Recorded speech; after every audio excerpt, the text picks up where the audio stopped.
Okay, well, like I said, thank you so much for having me. I'm so grateful to be on this, be part of this conference. I enjoyed Michael's lecture yesterday. It was his first time I was actually able to partake in it, and it was good to see him there giving his lecture on the numbers and the times, which he's very good at. And there were a couple of things that he mentioned, which I thought was excellent. I wanted to, it was actually, you'll hear from my talk later on, that some of the things he mentioned in that was also things that I decided to include in my lecture today. So that was quite wonderful. And I saw that as a confirmation from the Lord that I should be talking about this particular subject. My talk today is entitled The Afrikaner, a Nation of Destiny and Hope. And I thought it would be pertinent to actually talk a little bit about my people, as I feel that we're sometimes often forgotten out there in the world. There's so many things going on in the world, and the few remaining Israelites here in the southern tip of Africa is sometimes overlooked, although we've got a very large part to play in the world affairs, and we have over the years played a very big part, and there's still a lot more that we can do in this world. And I know quite a few number of our people have over the years immigrated to places like Australia and New Zealand, which is very unfortunate. We don't want to lose our people on this end of the world, but maybe I believe that even in that there is a purpose in the Lord's will for that.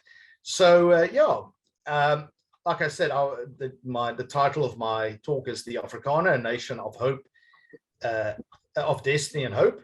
And it's really a brief history of God's people in South Africa. And I want to just kind of give you a brief rundown, because I've always believed that the Afrikaner has been placed here by God for a purpose. And often Africa is referred to as a continent as deep, dark Africa. And it is because of the lack of light and the lack of vision that exists within this continent. But here at the most southern tip of South Africa, there has always been a very bright light that is shown. And that's because of God's people that the Lord has placed here.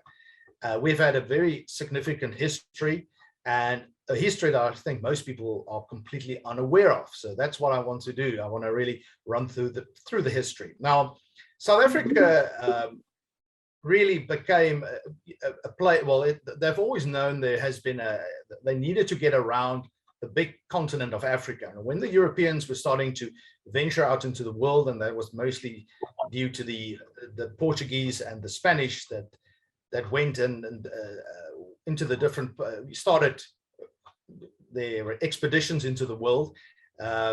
They started out, and they needed to find the most southern tip of Africa to establish.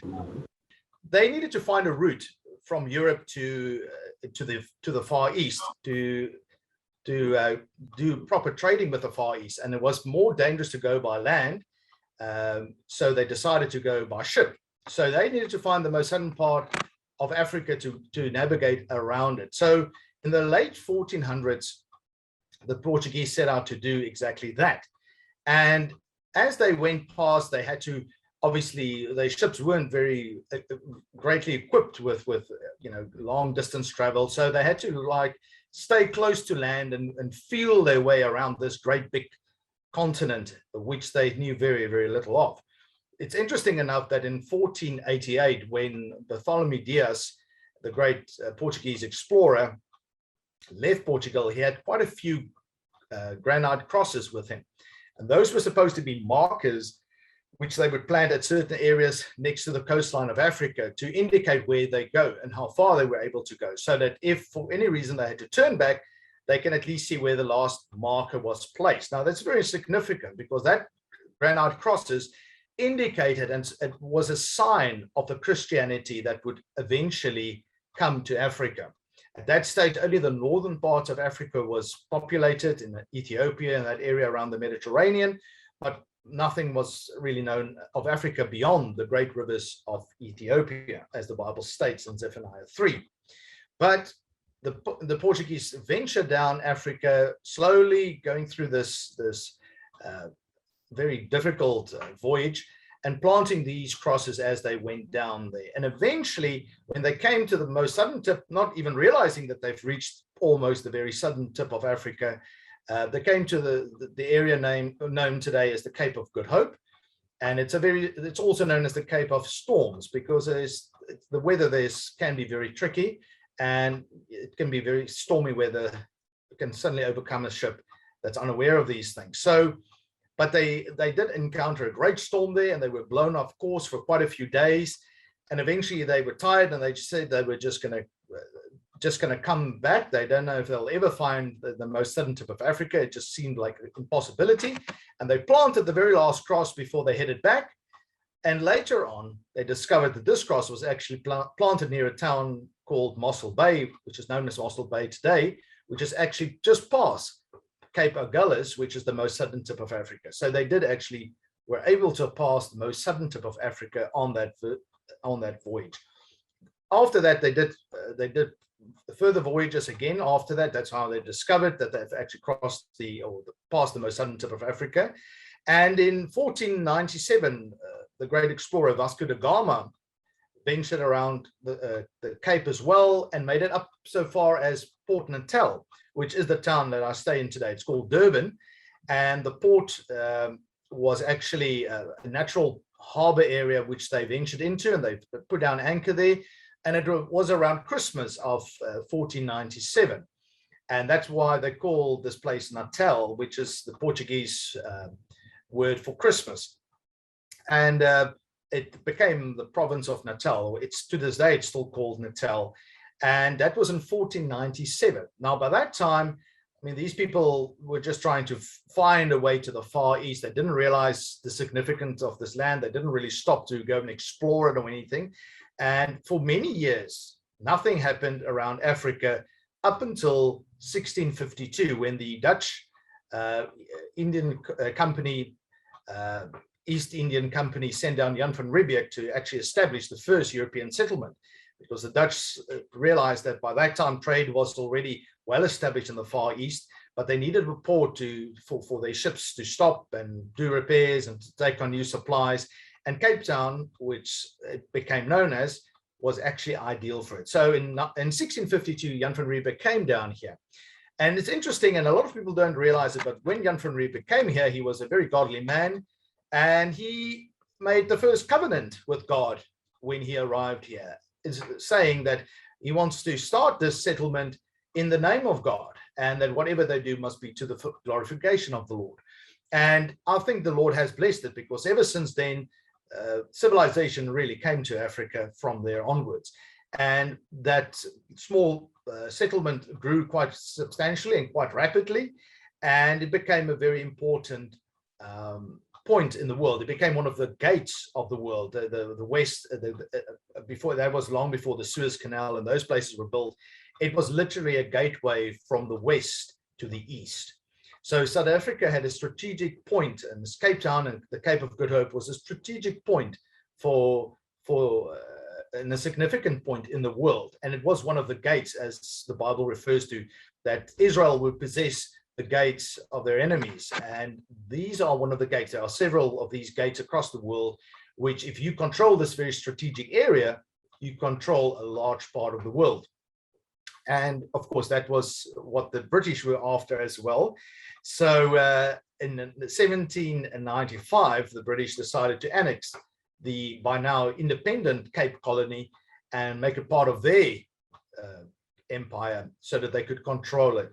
And of course, that started and ushered in a time of great instability in the area, because the Dutch were not particularly happy with the British coming in here, taking over.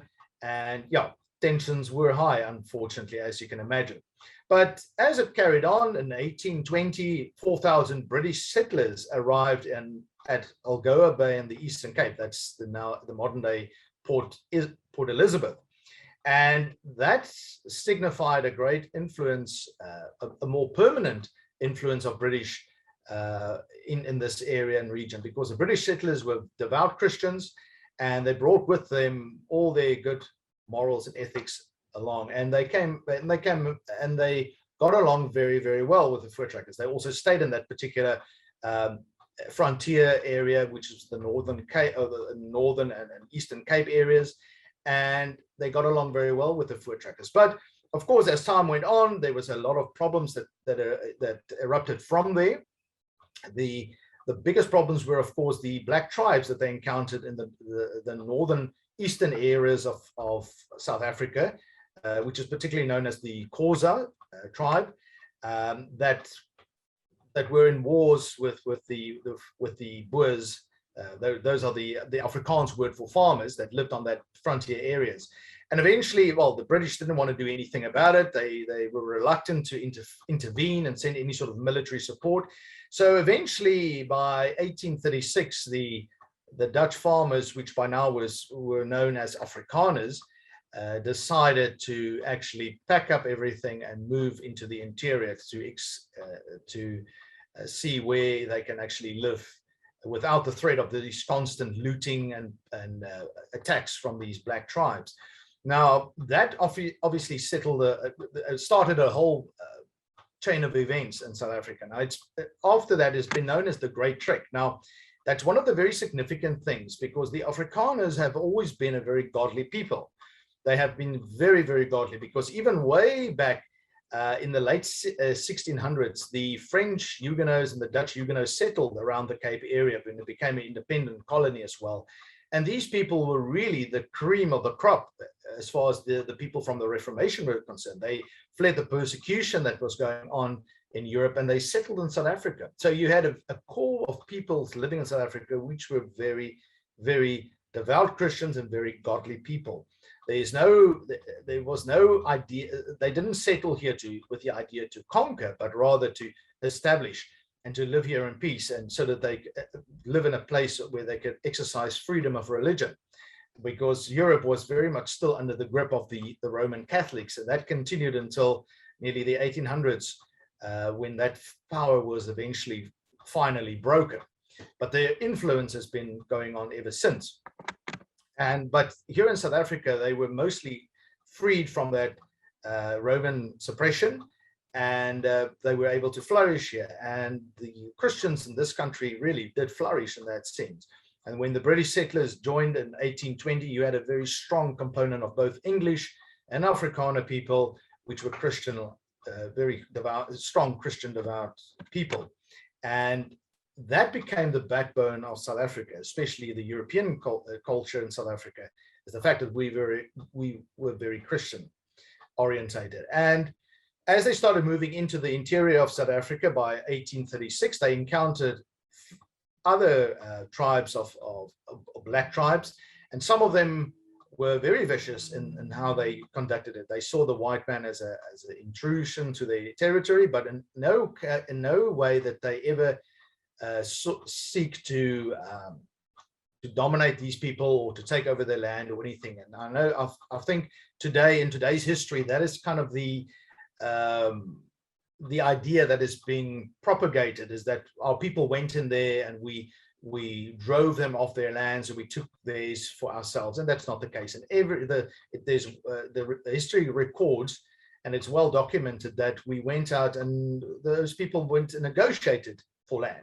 They didn't in any stage decide to just take what is not theirs and infiltrate. And it's also important to remember that the black tribes that they did engage or did encounter were actually nomadic of origin. They used to trek through, because these black tribes came from the middle parts of Africa, and over the centuries, they tried to escape the slavery which was instituted by the Arabic peoples living in northern Africa that captured the blacks and used them and sold them as slaves.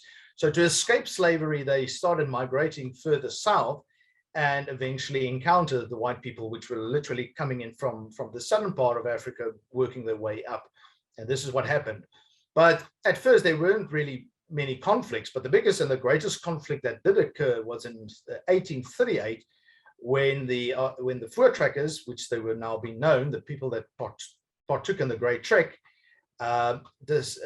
negotiated with the great Zulu tribe to purchase a large piece of land in the province of Natal. And if you remember, that's the area which Vasco da Gama discovered in 1497. And the document was signed and everything, but then the Zulus betrayed them and killed their leaders in a horrific massacre. And then after that started attacking the different voortrekkers as they were now slowly but surely immigrating or entering the area of Natal. And that had culminated in late or mid-December 1838, when the voortrekkers, knowing that they're completely outnumbered and they are facing a serious possibility of being completely slaughtered, they decided to enter into a covenant with God.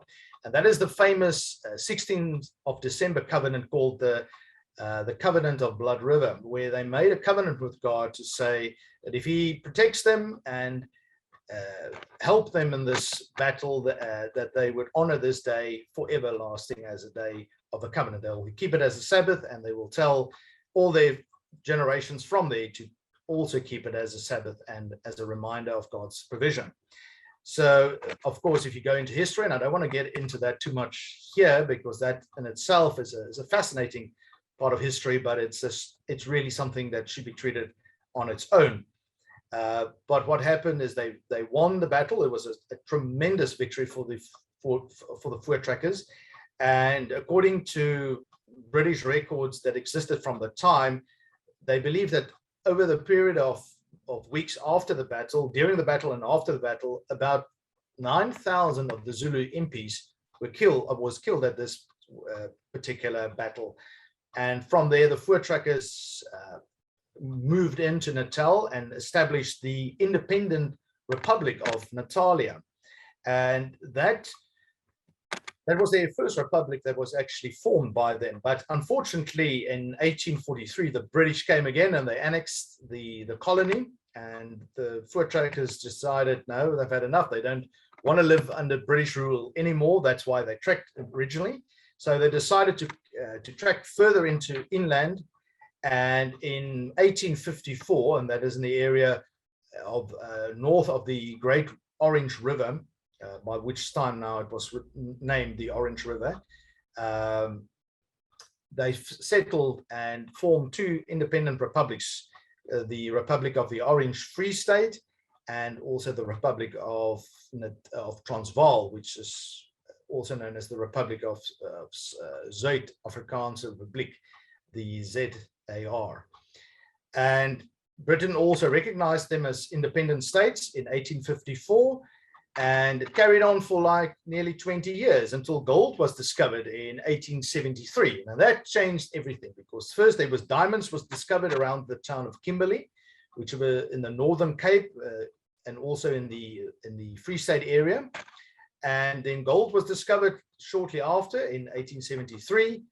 And then Britain became interested in those colonies again. They didn't want that type of wealth to lie in the hands of farmer people, which they kind of considered very backward. And it might be laughable to think of it today, but that is really how they saw them, because these people were very simple type people. They were very much people of the land. They lived on their farms.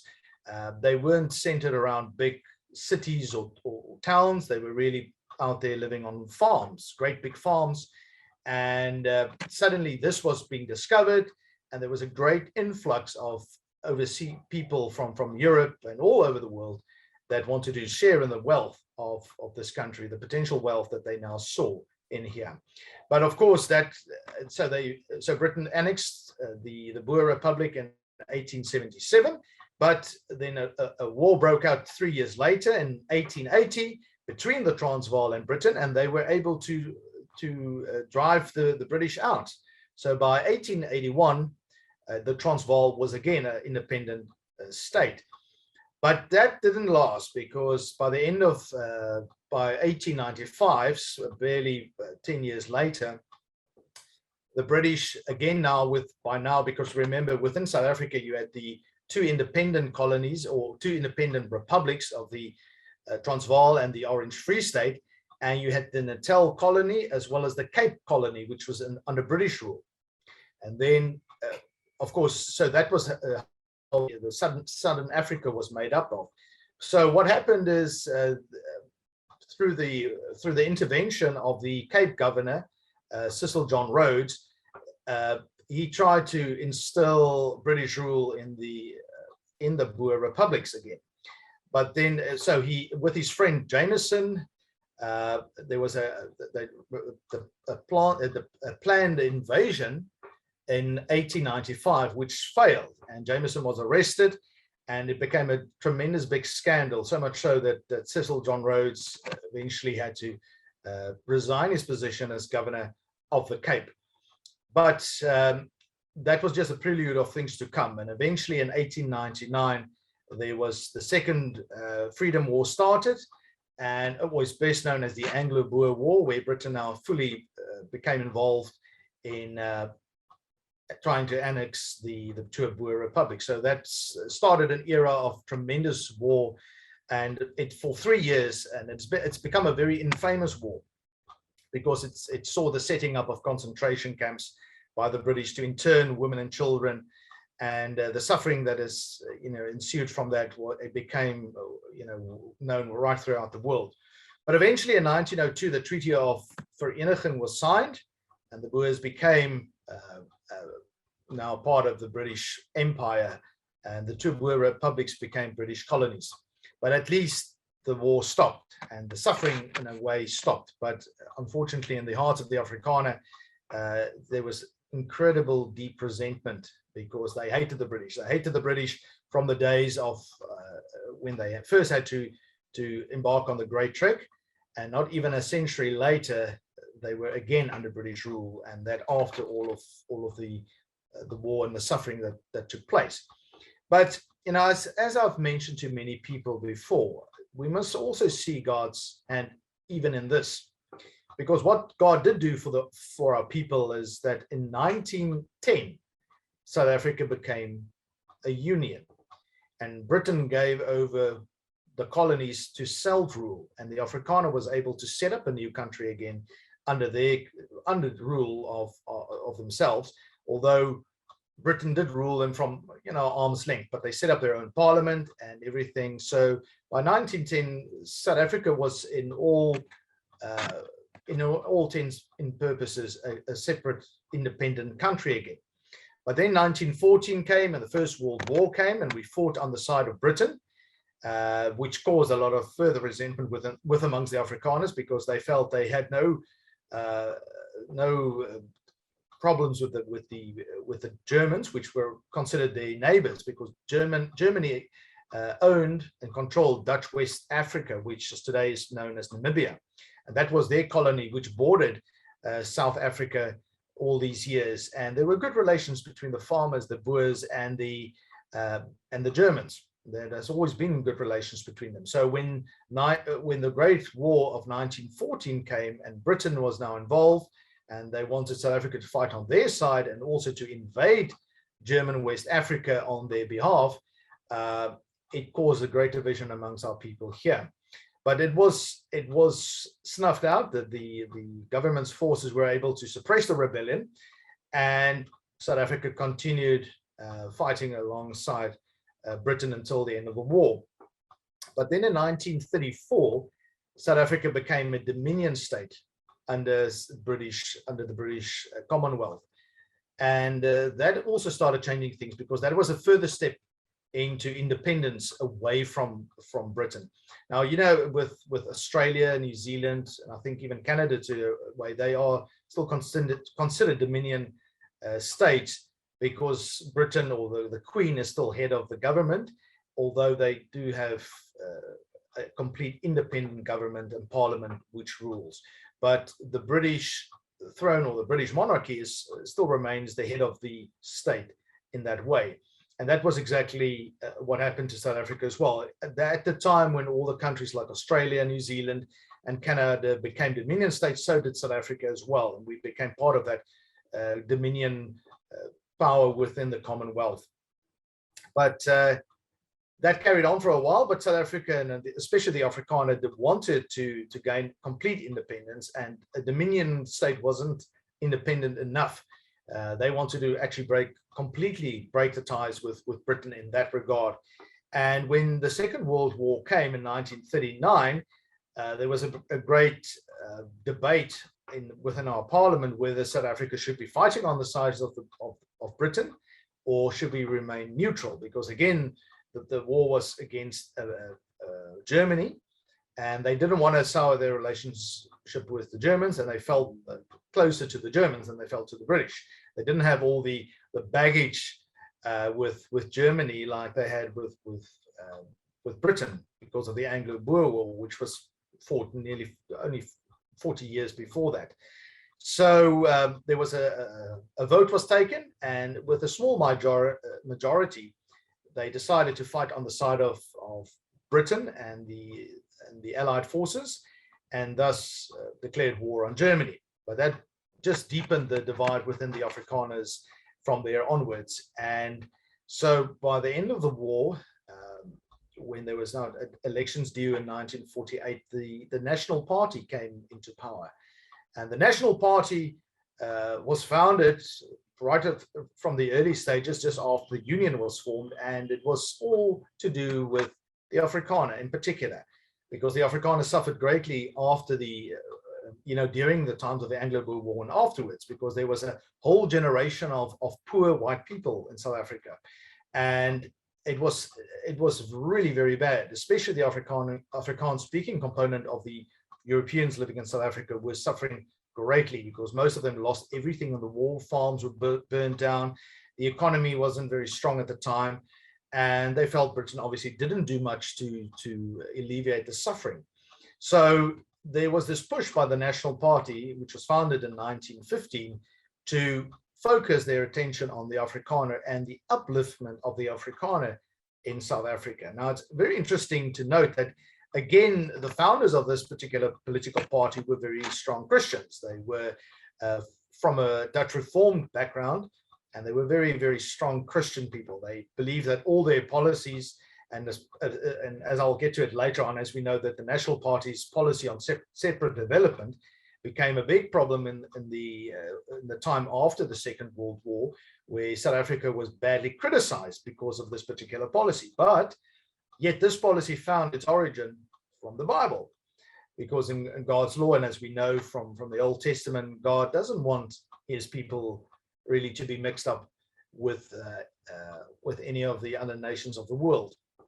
Now, it's on that note, I just want to make mention of the fact that it seems like even in the earliest days of the Voortrekkers, the Afrikaner automatically aligned itself with Israel. Now, which is very strange, because they were strictly very Calvinist and very Reformed, in the sense that they were very staunch Protestants. As you can remember, as I told you, they came from Huguenot stock, so they were very strong Protestant people. But it seems it was known by them that they were Israelites, and it seems from certain of the literature from the time and certain of the documentation that we found, that they knew that they were in fact Israelites. They saw themselves as Israelites. Now that's very important, because today it's amongst our people it's greatly disputed when we say that the Afrikaner came from this heritage of knowing that they actually are Israel or of Israel stock. It's greatly disputed by people. They go and say, no, but they were Protestants, they were Calvinists, they didn't know this. No, but that's not the case. If you go into the history, people like Martin Luther and even Calvin and people after them, there's a whole bunch of them that actually believed the Israel truth. They saw the Europeans and the Protestants in particular as the descendants of Israel. So it's not strange that this idea existed amongst the Afrikaners of the time. But it's also interesting to note that these people took it on as that's a fact, that there was no big issue made out of it. Today, when we go and we speak to people and we say, well, we're actually Israelites, there is what type of resistance we face. Immediately they get agitated with us, and they want to try to convince us that that's not the case, that we are actually Gentiles being grafted in, and we're not, and only the Jews and Jews alone are God's people. And we know that's not the case. The real Israelites, the house of Israel, is really the people that God has used as his representatives here on earth to spread the gospel and to build the kingdom of God here on earth. But the Afrikaners knew that, and which is also interesting because in the covenant that was made by the Voortrekkers in 1838, they stated in the vow they made to God, they proclaimed him as the God of Israel, and they came to him similar like the Israelites did for the Bible and made a covenant with him. So that is very significant because people don't usually do that unless they believe that they are of God's chosen people. It has only become since after the Second World War where this now has become a problem in the world over. I know the BRWF as well. If you go through the history of it, it was after the Second World War, especially with the establishment of the Israeli state in 1948, that South Africa, or that the Israelites, or the whole idea of the Israel truth became, there was a question put on that. And suddenly that type of thing, they were pushing it off. And yeah, it is true that that the world instantly turned their back on the whole idea of the Europeans of this world being Israelites and being the house of Israel, in fact. But in South Africa, that wasn't a problem because in 1948, when the National Party came into power, there was a big drive toward bringing the Afrikaner together and uniting the English-speaking component of the Europeans as well. So they wanted to create one big white culture, white South African people in this country and integrate them, having two languages, acknowledging, that there are differences in terms of our cultural backgrounds, but that we are the same people.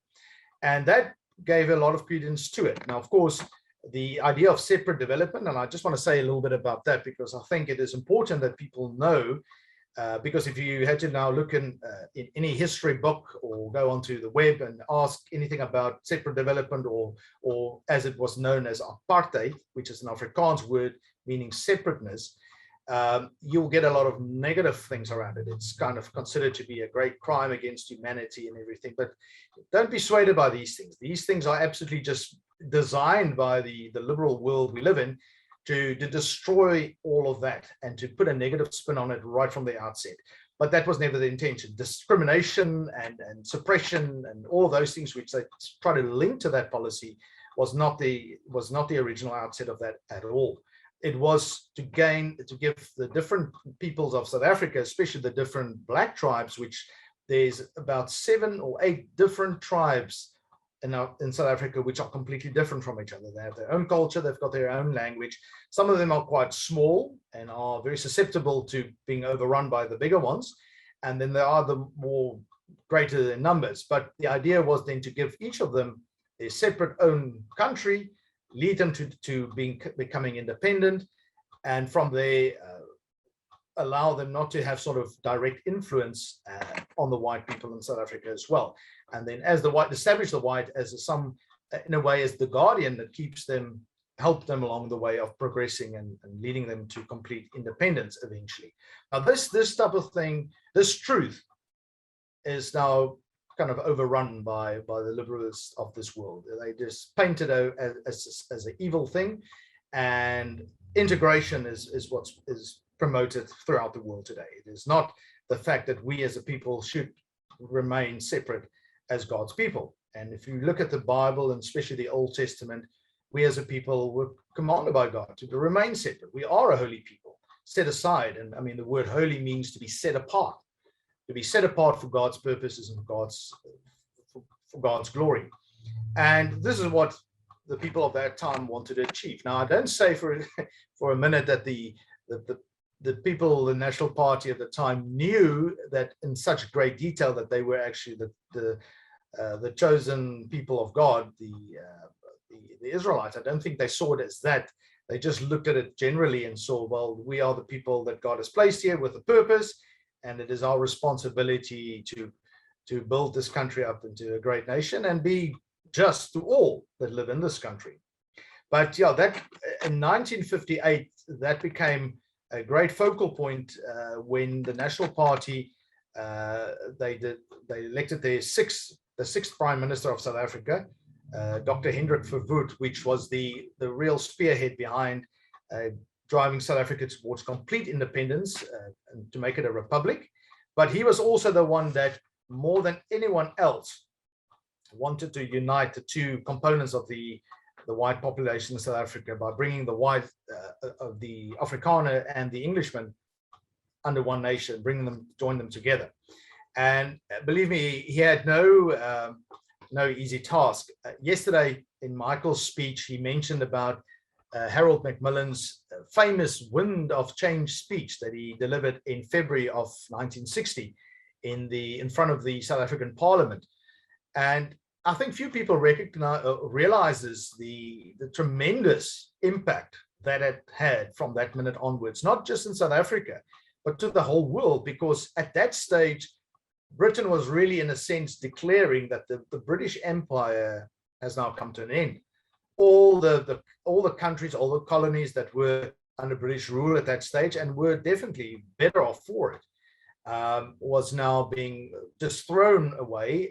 They are given sudden independence, and unfortunately, at the time, that was if I dare say, that was the silly thing to do, because the Russians had such a great influence in Africa, especially after the Second World War, and they were ready to move in. The minute the British moved out, they moved in, and they dumped those wonderful countries, rich in every way. They dumped them into absolute anarchy, and that is exactly what they wanted to do. They wanted to rule out of that. With that anarchy, they wanted to control the minerals and all the great wealth that is in Africa, and absolutely feeling nothing for the people of Africa. Believe me, this whole idea, I see this, back then in the early 60s, there was this big thing where they said, this is for their benefit. We want to give them independence because it'll be good for them. And the fact of the matter, it has never been good for them. It has actually caused a lot of hardship.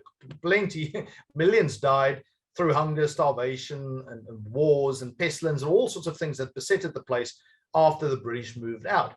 Now, for South Africa, it had a great impact. I mean, we were on the verge of becoming a republic, and it was, the people in South Africa, and this is what was interesting about it, because up until 1960, the English-speaking component of the Afrikaners, or the South Africans, if I can call it like that, were very pro-Britain.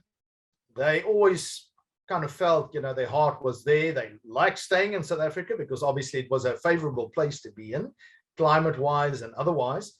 But they always believed that they were loyal subjects of the Crown and loyal subjects of Britain. But once Harold Macmillan made this Wind of Change speech, saying that the white man has become dispensable in their eyes and that they can actually do without the white man in Africa, and that we should actually, I don't know, run into the sea and drown ourselves or something like that. The people realize, well, hang on a second, this is betrayal. And from that minute onwards, the English-speaking component of South Africa started aligning themselves with the Afrikaners, because the Afrikaners had nowhere to go.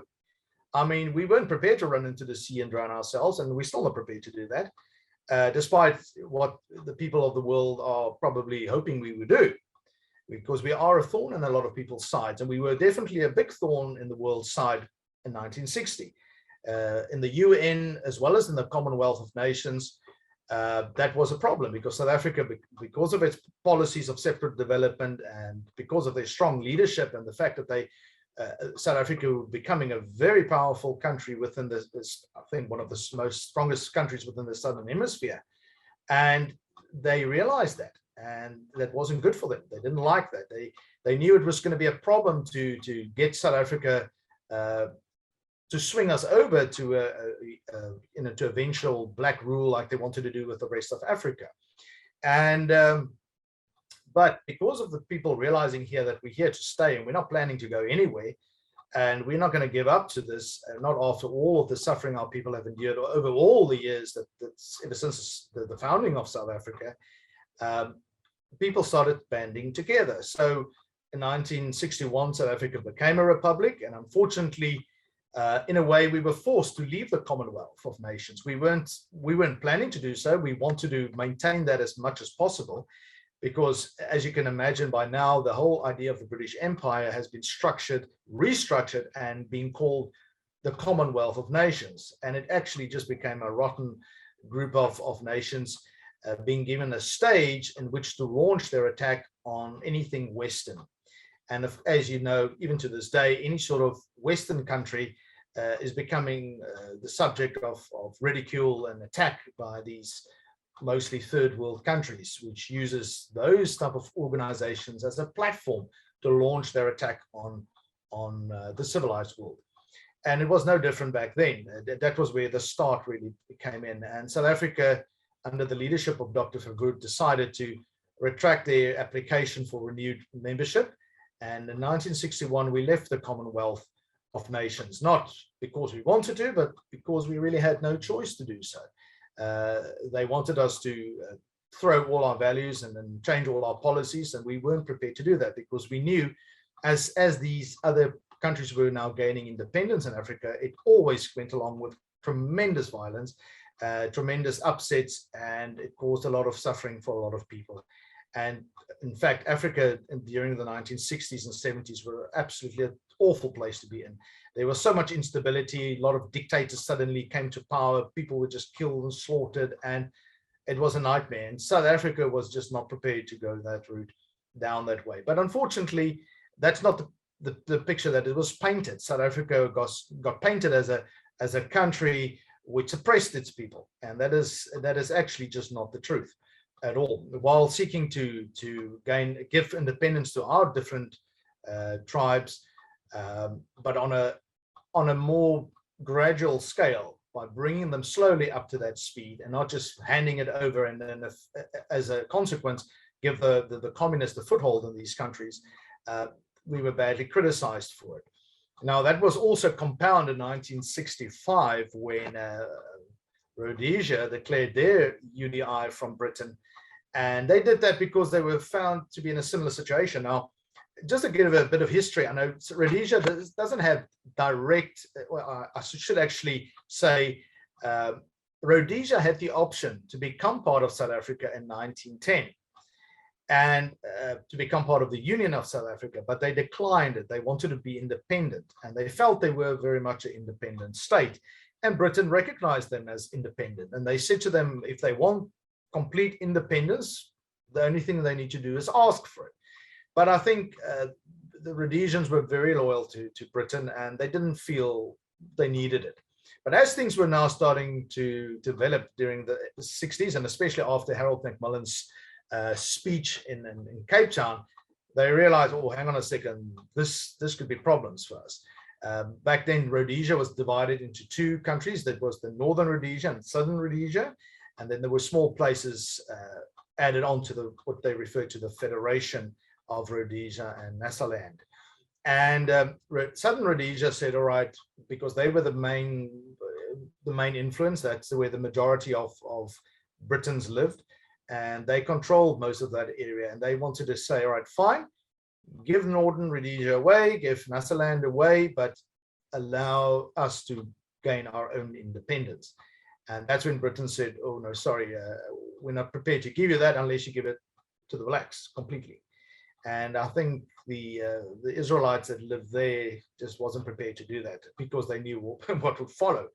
Now, if you look back into what the country has become, the new modern day Zimbabwe, a country which has been destroyed, the people have been destroyed and been, I mean, it's just sad to see what has happened to that country. You can understand why they didn't want to do that. But why I mention this is because South Africa obviously sided with it, because we knew that it was in our best interest to keep Rhodesia on our borders, to keep it running by a responsible government and not having some Marxist dictator take over, which eventually happened in the early 1980s. So yeah, that put us under South Africa under pressure as well, because Britain wanted us to side with them against Rhodesia, which South Africa didn't do. South Africa followed at the time a policy of strict non-interference. So we wouldn't interfere in other countries, any other countries' affairs, internal affairs, but we will also not allow other countries to interfere in our affairs. Now, that's a very sensible thing to do. I wish that more organizations, especially the UN, can follow that as well, because we know that's just an organization which over the years has developed into a pressure group in which they force the member states to capitulate to general international rules and laws. And I think that is exactly what the European Union is also out to do for their European states. As Michael rightly said yesterday, they want to create a United States, European states, but ultimately rule over the sovereign countries within which are members of this organization. And the UN is not different in that way. I think the idea of the UN was to try to prevent war and to make sure that there's a platform where negotiations and deliberations and all of those things can be accomplished. But as time went by, it became a big pressure group whereby countries, members countries especially, were starting to be pushed down a very liberal way of thinking. And South Africa, unfortunately, stood out as like a sore thumb right through the 60s, 70s, and 80s, because of the fact that we were following our own laws and policies, and we were not prepared to follow the things of the world and just capitulate and give over to black rule, as they want to do now, force it down to. It's just also very interesting, and I just want to make mention of this, that we've seen it right through Africa, where the communists moved in. The first thing they want to do, they want to set up, they want to have elections, and they want it one man, one vote. Now, they obviously use it as a ploy because they get numbers on it. So they've used this they use democracy. A communist feels absolutely nothing for democracy. It is to them completely ridiculous. But they use it. They know it's a way to a means. So they institute that. They get the majority, which by that time would either be intimidated or being lied to or being threatened or whatever to vote whoever they want them to vote for.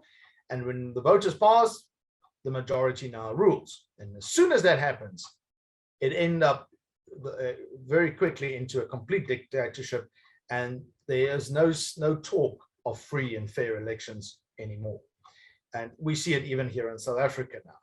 So they create the idea that it's very democratic, but it's not, because ultimately they gain power, and the ones usually driving it is usually being funded by the communists. And back in the 60s and 70s, they had a lot of funding coming from the Soviet Union. And today they've got a lot of funding coming from communist China to set up these governments and to gain control of it through democracy. And once that's established, democracy flies out the door. And that's the big fallacy of democracy, I'm sorry to say.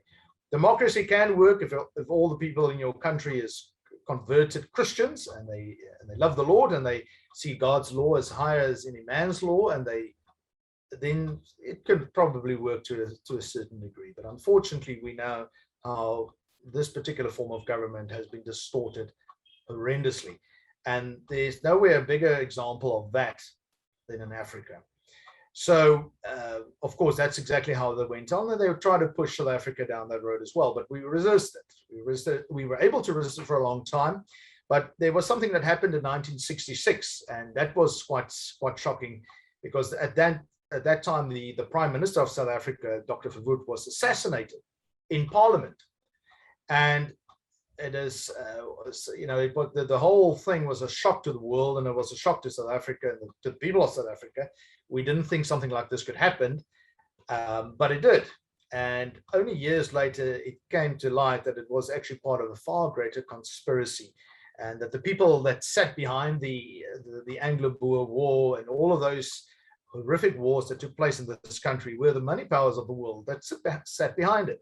And it was also the money powers of the world that sat behind the assassination of Dr. Verwoerd, because he was really seeking South Africa's complete independence, even from the financial systems of this world, because he knew that the financial system of this world is corrupted. He realized that in South Africa, there was, especially the Anglo group, the Anglo-American group, which is run by the Oppenheimers, they controlled a lot. They controlled the mines, and they were able to wield a lot of power within South Africa. So although the Afrikaner ruled from a political perspective, they were being undermined completely from an economic point of view by these great super companies that controlled a lot of things. And he sought to put an end to that and break their power over us as a people. So the only way out was to get rid of him. He was a very strong leader, a very dedicated to only the highest ideals, a very strong, staunch Christian as well. And yeah, once they removed him, a big stumbling block was being removed out of the way. And then that's where the capitulation started. We started giving in slowly but surely. We started destroying our own policy of separate development, and that just gave a lot more credence to the rest of the world to eventually attack us and destroy us and put sanctions up against us and things like that. And the more we try to appease them, the further we went down. If you have your those notes in front of you, if you don't, you can always just maybe look at it later on. I just stated the different dates. You can also see that after 1966, we got involved in the Angolan border war, and that was also going against our original policies of non-interference. We were now interfering in other countries' affairs and getting involved in it on behalf of countries like America, which was using South Africa as a pawn to try to stop the flow of communism getting into Africa. And as the places like, or the countries like Portugal abandoned their Portuguese colonies like Angola and Mozambique, it left it wide open for the Russians to put up their puppet rulers in those areas and bring stability, misery, wars, and famine and death into those countries. So South Africa became involved there, but we were a pawn in their hands, and ultimately they stabbed us in the back, as we know. And from there onwards, yeah, it was just one step after another, and the more we relinquished our policies, the more we moved away from God, because I think by that time the Afrikaner was now also under the influence of a very liberal view within the churches. The Dutch Reformed Church have always been the main church in South Africa, with the three sister churches, which are all basically Dutch Reformed based, but they themselves became influenced by overseas churches, liberal churches. The rise of the charismatic churches in South Africa in the late 70s also had a significant impact on the way Christians view themselves, and how the Afrikaner eventually just abandoned the idea completely that they are actually God's people and accepted the fact that we are supposed to be the Gentiles. We are the non-Israelites outside of it. And yeah, that is just what has become. If you look at the history of the BRWF in South Africa, you could also see that that's exactly what happened. The BRWF was very strong ever since the 1930s here in South Africa, always had big, strong branches way into the 60s and 70s. And then towards the 1980s, it suddenly died off, because that's the time when South Africa adopted a new three-house parliament. They were now really recanting all of their previous policies. The idea of integration became more acceptable, and the idea of us as a chosen people, a godly people that is separated unto God, which is holy unto God, became almost laughable and a joke. And today, you wouldn't want to even stand up in front of a church saying that, because they will probably stone you to death, because of the fact that this liberal idea of us as a people that should be, and we should be focusing our efforts. And I've always believed this. Now, I don't say that, we shouldn't be doing missionaries in other areas of the world and amongst other peoples of the world. But I think because of the state of Israel in today, generally, and I'm not saying, I'm not just talking about South Africa, because I think in many ways, I mean, we are a shadow of the people that we were 30 years ago, when we eventually gave over to black majority rule. We've become a shadow of the people that we were back then. But the problem is that right across the world, right across the Western world, in countries like Australia, New Zealand, America, Canada, and all the countries in Europe, you see that where they move away from God, where they where they accept a sort of integration, and where there's no more evangelist effort put amongst our own people, our people is just slowly slipping away completely into spiritual darkness. And this is the sad thing about what has happened to our people, because we focus on evangelizing other people. I mean, Africa has been evangelized through and through, and it's wonderful. The efforts that they've put in is wonderful, but what have they really gained from it? Have those people really changed their ways? Wouldn't their time and effort been better spent evangelizing amongst ourselves? Because we need to get back to God. Our Israelites have we've turned from the Lord. We have turned from our heritage. We've turned from our ways and the beliefs we held only 50, 60 years ago, things that we still held as important to us. We've abandoned those things. So I believe we should be moving back to God. And I think here in South Africa, I think with all the problems we've had, especially 6 weeks ago, we had a lot of rioting going on in South Africa, and it was anarchy. The things of all the trouble we heard of in the 1960s and the rest of Africa was starting to happen here now. And I think, although we are, most of the white people here in South Africa try to convince themselves that this is still the better way, they have to realize this is not the better way. There was actually a better time in our people's history. And the big problem is we've turned away from God. We don't know who we are. And I've always believed that if you don't know who you are, where you come from, you don't know where you'll be going to. And we have, as a people, and I'm also now saying generally as Israelites across the world, we have lost our way. We are not focused on doing God's work, preparing the bride, preparing the coming of this for the second coming. As I've often stated, Israel is in such a state, and if Israel is the bride, I always tend to look at it in such a way, we tend to be like in this state where the bride is still preparing herself for the big wedding to come. She's still running around without her wedding dress on. She hasn't done anything yet. So, and this is our job. We need to prepare Israel for the coming of Jesus, and preparing the way and building ourselves up again, because we are the light of the world. I truly believe that. God has he's even built his church on our people.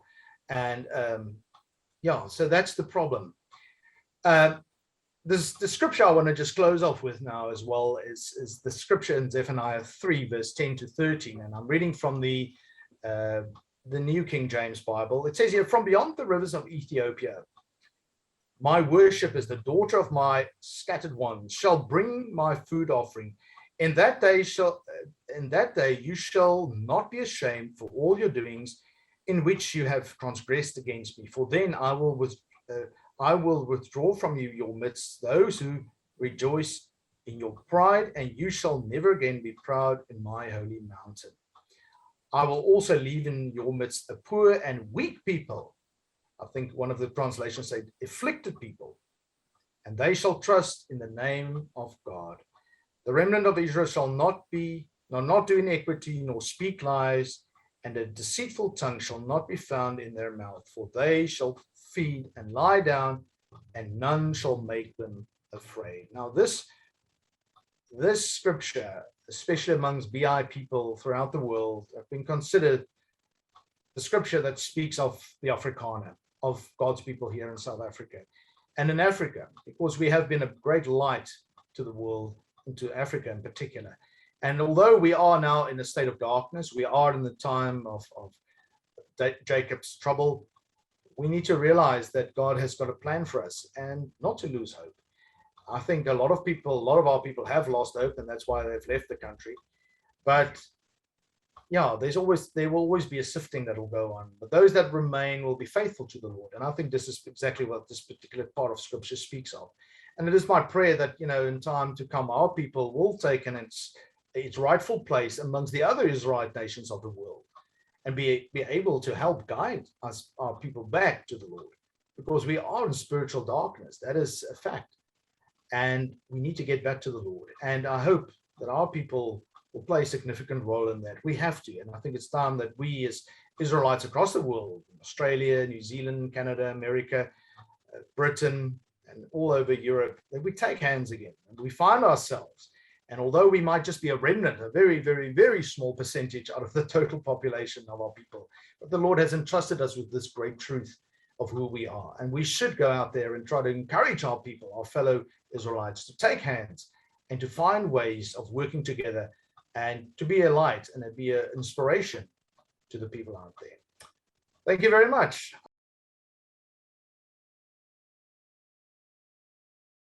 It's a very difficult thing, you know, with especially when you evangelize amongst people. You need to be able to establish a very strong bond with these people when you there, set up a network to kind of grow them, disciple them, and build them up. And there has been so much, it's been very difficult in Africa, especially since the 1960s, to do that, because whenever you try to build up this network, it gets trampled on and destroyed. And so people go out there, they evangelize a little bit, they give them food, and then they leave them again. And then within no time, they fall apart, because we're supposed to be there to look after them and guide them and provide for them in that sense, spiritually, and guide them down this path. But we don't. We just give them the gospel and then we leave. And that's, I think, is one of the main reasons why it has never been that successful in Africa. You do get these so-called revivals in these areas, and you do get some amazing reports, but it's usually more or less around the time when that's all going on, while there's people busy evangelizing amongst them. But after that, after they kind of retract it and say, all right, fine, you carry on now, we've set up this church, you continue with it. The sad thing is, after a while, we find out that it's not going as well anymore. In some cases, it has fallen apart completely. So when you say that you establish networks, but then people try to break them down, what do you mean? Who's doing this? What are the forces that are doing that sort of thing? Oh, it's mostly the communist influence that you have in Africa. And of course, there's still a lot of Islam as well in Africa. There's, especially in the northern countries of Africa, there's a very, very strong control over Islam there. So they tend to be very much Muslim. So they destroy the work of the Christians there, and they target them. It's become dangerous. You don't want to even go into northern Africa anymore. The further you go south, the better it is, the more acceptant people are of Christianity. But the further north you go, the more problematic it becomes. So if you do outreaches in that area, you're faced with a lot of local resistance. And of course, another big thing amongst the black tribes of Africa is their ancestral worship. That's a very, very big thing. And anyone that has done ministry in Africa would tell you one of the biggest challenges that you have is this ancestral worship that they cling to, and in which they almost, very similar to Hinduism, will accept Jesus, but kind of as just part of one of their gods. They don't want to relinquish any of their traditions and their ancestral spirits and things like that. So that also weakens the whole the drive to establish a strong Christian foundation in these countries. The thing that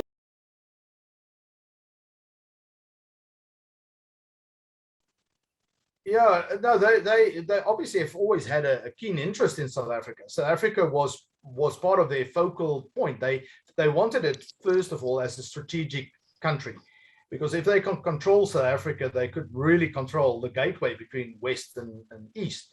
And, you know, every time there's problems around the Suez Canal area, all shipping traffic is directed around South Africa.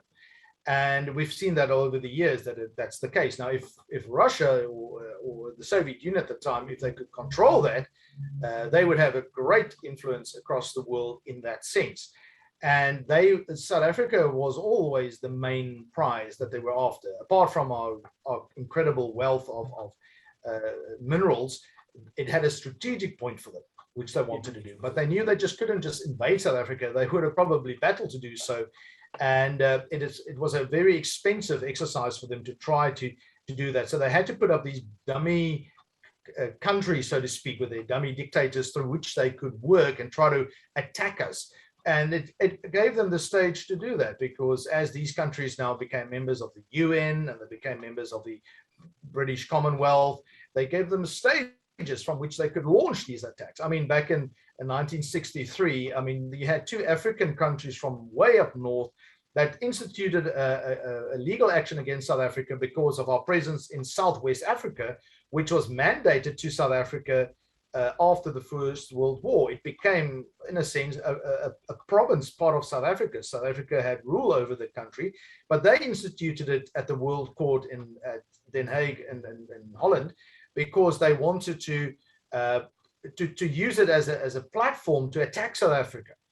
And when the court in Den Haag discovered that they had no claims and the case was literally thrown out the court, obviously it was a victory for South Africa, but they realized that, okay, well, we'll have to find some other way to do it. So then they started focusing again on through the UN and all sorts of things. So the attack on South Africa has been relentless over the years. It is really, and it has just gained more momentum. And it's because of the fact that South Africa is the big prize. They wanted South Africa. Now with the Soviet Union, maybe more into the background of what's happening in Africa, and China, which is now more on the forefront here, the aims is exactly the same. They want to control it. They want to dominate it. They need it. And yeah, and unfortunately, we get squashed in the middle of this.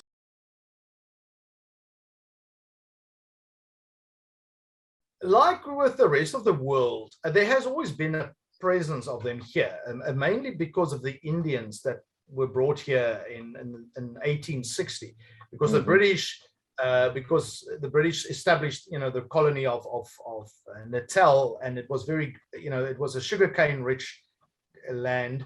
They brought the Indians in, which was at that stage part of the British Empire. They brought the Indians in because they're more docile. They can work with them. The blacks was at that stage not able to really work for them. So they brought the Indians in here, and with them came a very large portion of them being Muslim, because at that stage there was, as you know, in India, you get the two major sections of it, which is mostly the Hindus and the Muslims. And there were quite a few of these that came from India, and they were Muslims. So there's always been a Muslim presence here, but not a particularly big one.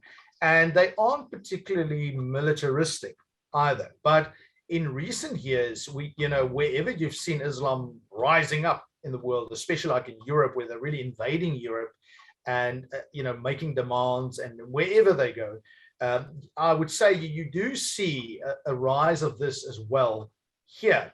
But bear in mind, it's a small majority of them. I wouldn't say that they are as militant and as dangerous as those Arabs and those people in Europe, but they're still Muslims, and they staunch with it. They're very staunch with it, and they are controlled. It's an absolute religion of control over them. They're not allowed to actually venture out of it, and the repercussions for them to venture out of it is severe. So that's why they keep control over people, and because we see this now as well amongst Christians, and this is a frightening thing. Just because Jesus is mentioned in the Quran doesn't mean, he's mentioned there. He's mentioned there as a prophet, but it's from our perspective, a corrupted book. But they believe it is that's their Bible, and they stay with it. And you get Christians that are actually trying to form alliances between Christianity and Islam, and they call it Chrislam. So they form this type of thing, and there's been some well-known evangelist, if I may, that has propagated this as well. That we need to find common ground. No, I'm sorry, there is no common ground between Islam and Christian. Anybody that thinks that's delusional. Oh, absolutely, it's horrible to think that, but yet you get people that do that. I've had people I've encountered that said, why is there so many different religions in the world? We're all serving the same God. I said, no, you're not. That's the big problem. We are not. You are serving God, the God of Israel. You are anything else beyond that is a false God. You're serving the devil ultimately, if you want to get it down to that level. There is no other God except God. And this is what the problem is. And because Christianity is being weakened by all of this liberal propaganda being flooded into the churches as well, the Christians are so confused. The Israel truth is there in the word for anyone to see and read and understand, but yet they cloud it. They don't see it. I've always said the Israel message or the Israel truth is like the glasses that you need to read the Bible through. Once you put on that glasses, you can see things in clear focus, and you can understand how these things tie in. If you don't have those glasses on, if you don't look at through the Israel truth, it becomes a blur. All the letters are blurred. You don't see exactly how it fits in. And that's why you get Christians that'll say, oh, well, the Bible is a book of discrepancies. You know, it has contradictions and conflicts with one, you know, and that's nonsense. We know the whole Word of God is inspired by the Holy Spirit. So that's not the case. This is just the way the enemy has filtered into the church and bringing confusion, weakening Christians. Where we should be strong, we become weak. And we are being subdued by these other false religions like Islam and Hinduism and Buddhism and all those things that's becoming rife in the world. And then we've got the Catholic Church on the other end trying to bring them all together, also trying to put them under some form of umbrella. And again, the biblical prophecy is taking place there, you know, seeing of that type of thing, enticing people to pull in and destroying our people. Ultimately, we need to stand up and say, no, that's not the case.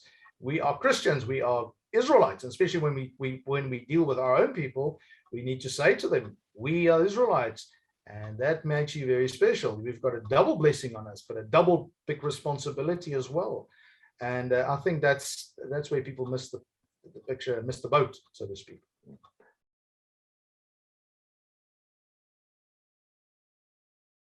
I think I won't be able to give you an exact figure, because obviously from the BRWF side, we've got a very small percentage of members of the BRWF, but there are a lot of Israelite believing groups, splinter groups, and some of them have been involved with the BRWF many years ago and then broke away and things like that.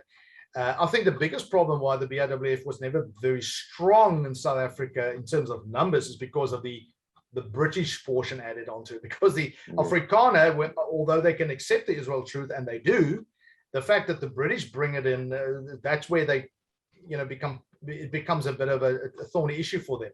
So we've had the wrong label on the jar, is it? Sorry? It's got the wrong label on the jar. Yeah, that's exactly the problem.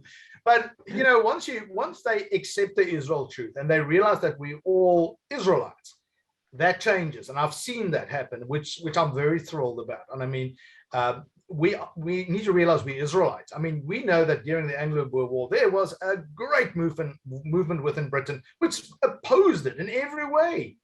They were more for the Afrikaners than anything else. I mean, there you have Emily Hophouse that came to South Africa, that came and helped here. She was a wonderful woman that really aligned herself with the suffering of the Afrikaner, and you know, she was a major person. I mean, if you go to the Boer War Museum or the Women's Museum in Bloemfontein, there's a monument that has been erected in her honor and showing it. Now I'm saying to her, yeah, there's a Briton there. And she had such compassion. And after that government was out, the next government gave self-rule to South Africa. So they in a way right the wrongs of the previous government. But we must realize who sat behind it. It was the manipulators of these world powers, the money powers of the world, that was really the instigators behind this, not the common man on the street. I mean, they were just the wool was being pulled over their eyes. And once you realize that, you know, the whole thing changes. If you go to, there are many cemeteries in South Africa, you know, where a lot of British soldiers were buried because, you know, they lost thousands of men. They didn't think this war, the Anglo-Boer War, was going to be a big thing. They thought it would be over within a month, and then dragged out for nearly 3 years, and thousands and thousands of British soldiers died, young men. You walk through there and you see the ages, you know, they're like 18, 19 years old. And I mean, I look at it and my heart breaks for these people, because I think these poor kids never had a chance to live. They were sent to this wild country. They thought they were doing the right thing, not knowing that they were just puppets in an evil play by world powers. They came here, they were shot, they were killed, they were buried here in a foreign land, never went back. And you look at that and you cannot be not moved by something like that. It's we lost a lot of soldiers during the Boer War. Yes, yeah, obviously they would have brought in a lot of people from the different Yeah. colonies and so forth. It's not a to fight question, along Dad. with. I can remember learning about the Great Trek in history in school. Okay. And yeah, when you started talking about it, I thought, yeah, I remember you said the Orange Free State. I thought, yeah, I've heard that before. And then the Transvaal. I thought, yeah, I heard about that story, the Great Trek of the Dutch. And yeah, I remember thinking about it. We had something much smaller in Australia. You know, the amazing thing about the Great Trek is that was really a move of God. He really stirred in the people of these, in the hearts of these Dutch farmers, or these Afrikaners as they became known, to actually pack up everything. I mean, they left everything. They just took their livestock, and they had these old ox wagons, and they left. And I believe it is very similar to what happened with the Israelites who was living in Assyria after the Assyrian Empire started falling apart. And they were motivated to trek out in huge groups through the Caucasian mountains into southern Europe. And now that trait is found in our people.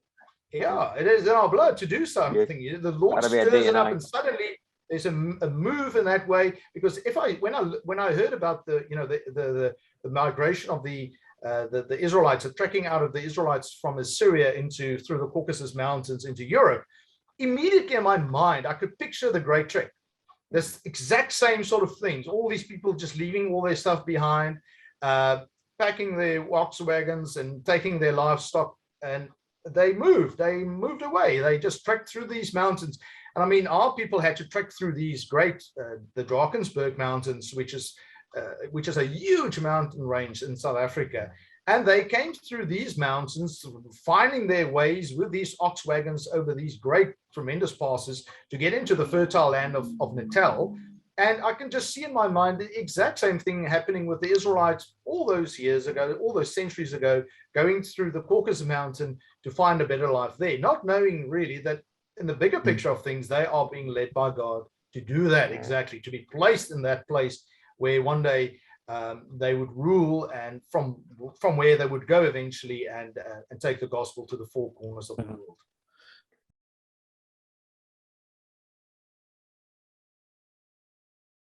Yeah, we have it on the 16th of December, and it's called the Day of the Vow, and it has been celebrated ever since 1838.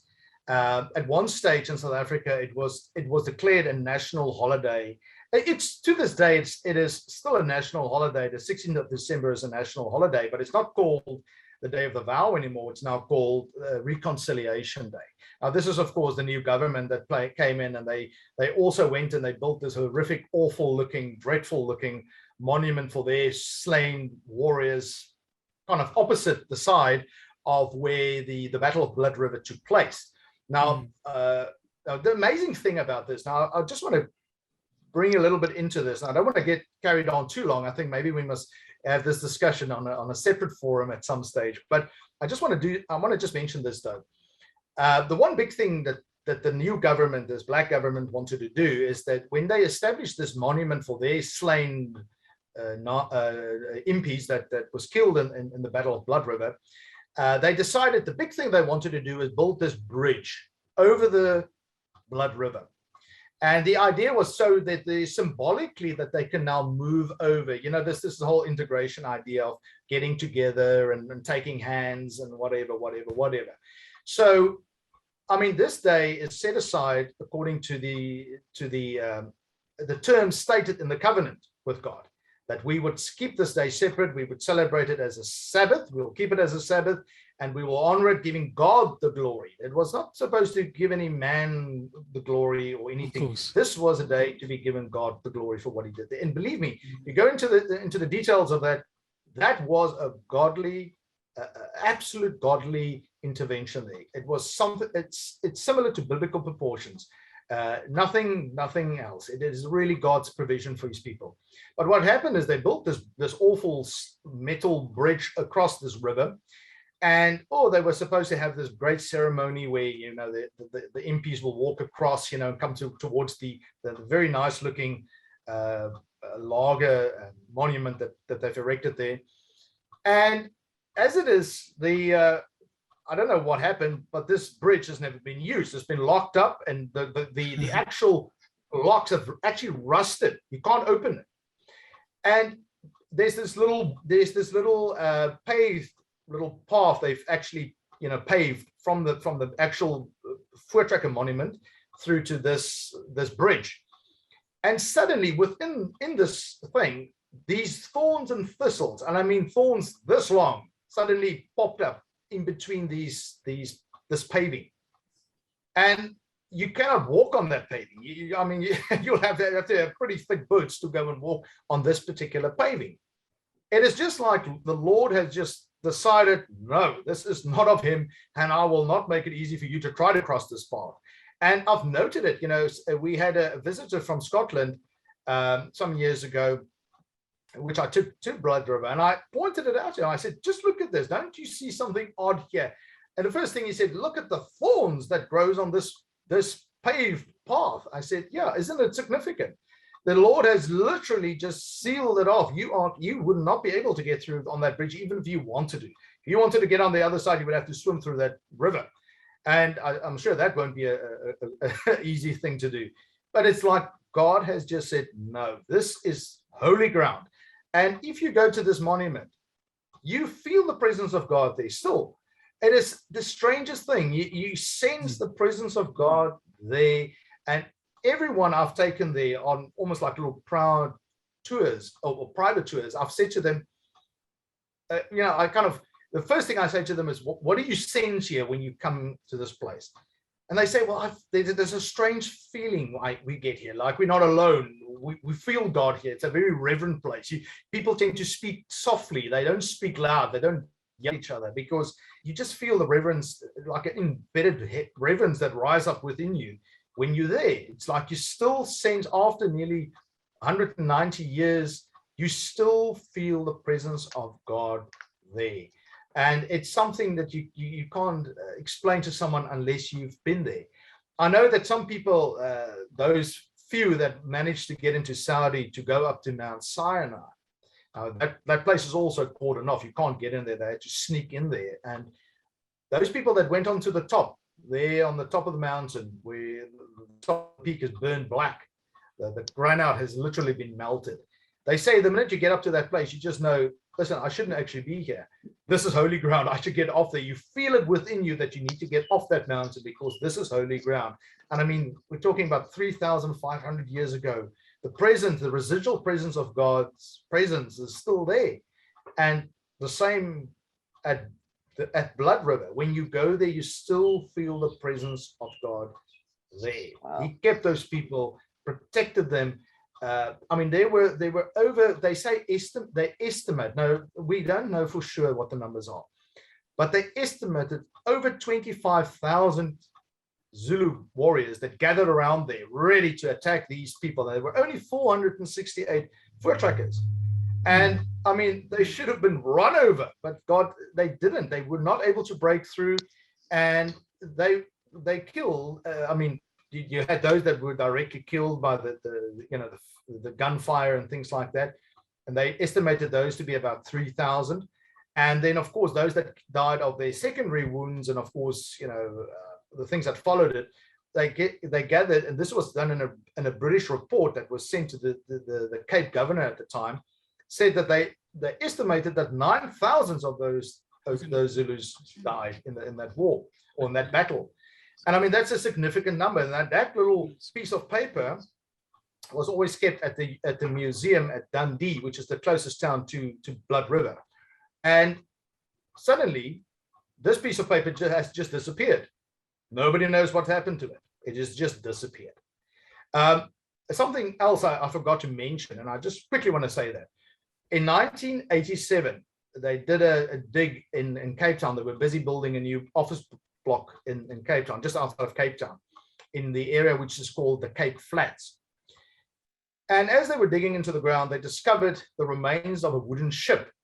And they thought at the time it dated back from the days of Jan van Riebeeck in the 1600s, 1650s. But when they unearthed it, they realized, no, this ship goes back far greater in time. It actually goes back, it's a Phoenician ship of the days of King Solomon that obviously got stuck there. So there's evidence that the Israelites visited South Africa long before Bartholomew Diaz came in 1488, and they probably got stuck there, and that area was probably still underwater at that stage. They abandoned the ship there, and it fell into the mud and sank there. And it wasn't unearthed for literally millennia until they dug it out.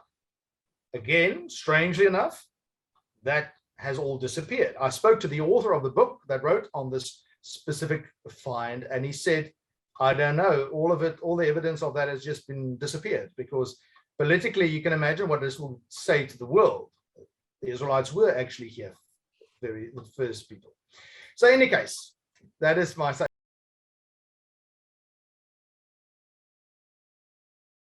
I like to think of Peter Hammond as the modern day David Livingstone, because he's done a lot of work evangelizing in Africa and really did wonderful work. And to this day, he's got a very well-established ministry in Cape Town. And he's a very straightforward guy, very intelligent, and he's done a lot of work. But he can tell you stories of the hardship that he encountered in Africa when trying to do these outreaches. And then he came to know the Israel truth, and he accepted it. And wonderfully so. And I mean, even in his, I believe, even in his evangelical outreaches nowadays, he brings that in. He literally tells the people that he's evangelizing to that, you know, the Europeans of South Africa is actually the Israelites, the descendants of the Israelites. And strangely enough, it's not being met amongst the blacks with any sort of resistance, believe it or not. It's actually from the white people where you get resistance from. I was at a Christian expo in 2011, and we had some blacks that came from somewhere deep in Africa, and they came to our table and we chatted, and we said we're from the BRWF, and we just spoke to them generally about us being Israelites, and they said, yes, well, they've been taught that. Now, I don't know who taught them that, but they were completely acceptant of it. There was no form of resistance to it. They acknowledged it. They said, yes, they know that we're Israelites, and the Israelites have had a great influence in Africa, bringing the gospel to them, bringing all sorts of good things to them, you know, similar to what the Bible tells us about Abraham's descendants being a blessing to all the families of the world. And you had no resistance. But then you had other people coming there, and, well, they wanted to tear you to pieces, because they were so opposed against this Israel truth, which to them is such an evil thing.